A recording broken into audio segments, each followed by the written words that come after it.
পেরিত ও ফিলিপের জীবনে আমরা এক অসাধারণ উদাহরণ দেখি। পেরিত তার ৮ অধ্যায় ২৬ থেকে ৪০ পদে একদিন প্রভু এক স্বর্গদূত তাকে বললেন, দক্ষিণের পথে যাও, যা জেরুসালেম থেকে গাজা পর্যন্ত নামে। কোনো ব্যাখ্যা নেই, কোনো বিস্তারিত পরিকল্পনা নেই, শুধু একটি নির্দেশ। ফিলিপ প্রশ্ন করলেন না, দ্বিধা করলেন না, তিনি মানলেন। আর সেই পথেই তার সাক্ষাৎ হলো এক ইথিওপীয় কর্মচারীর সঙ্গে, যিনি যিশায়া নবীর বই পড়ছিলেন, কিন্তু কিছুই বুঝতে পারছিলেন না। ফিলিপ তার কাছে গেলেন, ব্যাখ্যা করলেন এবং যিশুর সুসমাচার শোনালেন। সেই মানুষ সঙ্গে সঙ্গেই বিশ্বাস করলেন এবং বাপ্তিস্ম নিলেন।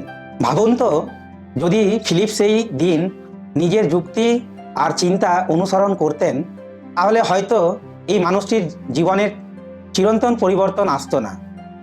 পবিত্র আত্মা প্রায় আমাদের ভেতরে কথা বলে।